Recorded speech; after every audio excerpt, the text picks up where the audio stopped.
کہ جنت کی نعمتوں کا جن کا ذکر قرآن میں ہے، یہ اصل میں جسے عربی میں کہتے ہیں نزل، یہ نزل ہے، وہ چیزیں جو ہم جانتے بھی ہیں کہ جو بھی وہاں کلما رزقوا منہا من ثمرۃ رزقا قالوا ھذا الذی رزقنا من قبل، آم دیا جائے، اچھا یہ آم تو ہم کھاتے تھے، دنیا میں بھی کھاتے تھے، اس آم کی جو نزل ہوگی اس کا آپ تصور بھی نہیں کر سکتے دنیا کے آم کی، تو نعمتیں وہی ہوں گی، لیکن یہ نزل ہے۔ نزل کسے کہتے ہیں عربی زبان میں؟ نزیل کہتے ہیں، نزل ینزل، اترنا۔ جیسے ہی کوئی شخص آپ کے دروازے پر آیا اور کسی سواری سے اترا، گھوڑے پر چڑھ کے آیا اس سے اترے گا، اونٹ پر سوار ہوا تھا اس کو بٹھا کر اترے گا، کار پر آیا کار سے اترے گا، نزیل ہے اب یہ۔ تو فوراً آپ پیش کرتے ہیں کوئی موسم کے مطابق، کوئی ٹھنڈا کوئی گرم، وہ تو بھاگ کر فوراً پیش کر دیں گے، اس کو کہتے ہیں نزل، جو کسی مہمان کی آمد کے فوراً بعد پیش کر دیا جائے۔ اب وہ آپ کے ہاں مقیم ہو گیا، اب وہ ضیف ہے، ضیف مہمان۔ یہ ضیافت جو ہونی ہے اہل جنت کی، یہ ان نعمتوں کے ذریعے ہوگی جس کا ہم تصور بھی نہیں کر سکتے۔ حدیث میں آیا ما لا عین رأت ولا اذن سمعت وما خطر علی قلب بشر۔ یہ ضیافت جو ہوگی وہاں بعد میں، وہ تو حقیقت کہا کہ وہ ایسی چیزیں ہیں جو نہ کسی آنکھ نے دیکھی، نہ کسی کان نے سنی، نہ کسی کے دل میں اس کا احساس و خیال تک وارد ہوا۔ تو قرآن مجید میں جب بھی آپ اس کو دیکھیں تو اب نزل کے اندر وہ کیا گیا ہے، اس کی بھی کیا اس کی توجیہ ہے عقلی۔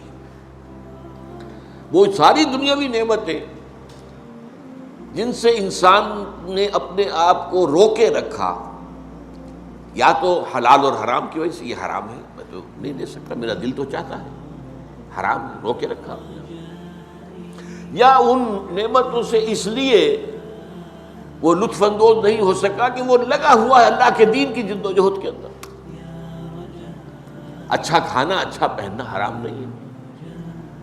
قل من حرم زینۃ اللہ التی اخرج لعبادہ والطیبات من الرزق، اچھی کھانے کی چیزیں کس کے لیے بنائی اللہ نے؟ یہ پھل کس کے لیے؟ دنیا میں تو یہ اہل ایمان کے لیے تو ہے، کافروں کو بھی اللہ دے دیتا ہے، لیکن خالص ہو جائیں گی اہل ایمان کے لیے قیامت کے دن، پھر وہاں کافروں کا حصہ نہیں ہوگا۔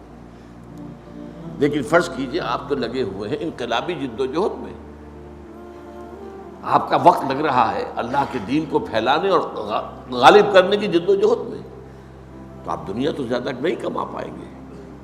جب دنیا زیادہ نہیں کما پائیں گے تو ان نعمتوں سے لطف اندوز نہیں ہو سکتے، کہاں آپ خرید کر کھا سکیں گے آپ؟ وہ تو 2 وقت کی روٹی مل جائے بہت غنیمت ہے۔ تو یا تو حلال اور حرام پر کاربند ہونے کی وجہ سے بندہ مومن ان نعمتوں سے محروم ہو گیا، یا یہ ہے کہ وہ اپنی جو توجہ ہے اور اپنا جو مصروفیت ہے وہ دین کے لیے لگا کر، اب ظاہر بات ہے اس کے پاس وقت نہیں ہے کہ زیادہ کمائے، اس کی وجہ سے محروم۔ اب اس کا منطقی طور پر بدلہ یہ ہونا چاہیے کہ وہ نعمتیں اسے آخرت میں بھرپور طریقے پر مل جائیں۔ دس از دی لاجک بیہائنڈ اٹ۔ تم دنیا میں ان نعمتوں سے محروم رہے تھے نا، تم نے حرام کمائی نہیں کی کہ آپ اس سے استفادہ کر سکتے۔ کون نہیں چاہتا کہ جب بھی شام کو گھر آئے اپنے بچوں کے لیے پھلوں کا ٹوکرا بھر کے لائے، کون نہیں چاہتا؟ لیکن نہیں، ایک شخص حلال کی کمائی کر رہا، کیسے دے دے گا؟ کیسے کھائے گا؟ کیسے کھلائے گا؟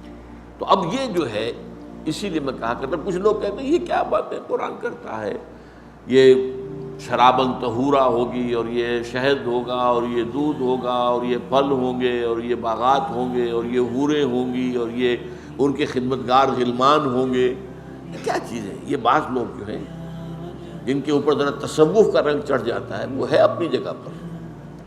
اگلا جو ہمارا حدیث کا درس ہے وہ تصوف کے موضوع پر ہے، اور وہ بھی حضور کی اہم ترین احادیث میں سے، یہ میں آج ہی آپ کو بتا رہا ہوں۔ لیکن جن پر یہ رنگ چڑھ جاتا ہے وہ پھر کہتے ہیں یہ کیا جی، یہ تو کچھ سمجھ میں نہیں آ رہی، سینشول جو یہ گریٹیفیکیشن کی چیزیں جنت میں بتائی جا رہی، یہ تو بڑی گھٹیا چیزیں ہیں۔ نہیں، میرا جواب یہ نہیں۔ ان چیزوں سے ایک بندہ مومن دنیا میں رکا رہا، محروم رہا، تو اس کا اصل منطقی طور پر اس کا بدلہ یہ ہونا چاہیے کہ وہ نعمتیں بھرپور ترین سطح پر اسے آخرت میں ملیں۔ البتہ یہ سب کچھ صرف نزل ہے، جو اس کی نعمتیں ہیں ان کا تو آپ تصور کر ہی نہیں سکتے، جو پھر آگے اللہ نے دینی ہے۔ ما لا عین رأت ولا اذن سمعت وما خطر علی قلب بشر۔ اور قرآن مجید، یہ تو حدیث ہے جو میں نے بتایا آپ کو، قرآن مجید ہے، فلا تعلم نفس ما اخفی لهم من قرۃ اعین۔ کوئی نہیں جانتا جو چیزیں اللہ تعالیٰ نے اپنے ان بندوں کے لیے چھپا کر رکھی ہوئی ہیں جن میں آنکھوں کی ٹھنڈک ہو، ان کو کوئی نہیں جانتا۔ بہرحال یہاں جو کہا گیا بغیر حساب، وہ تو رزق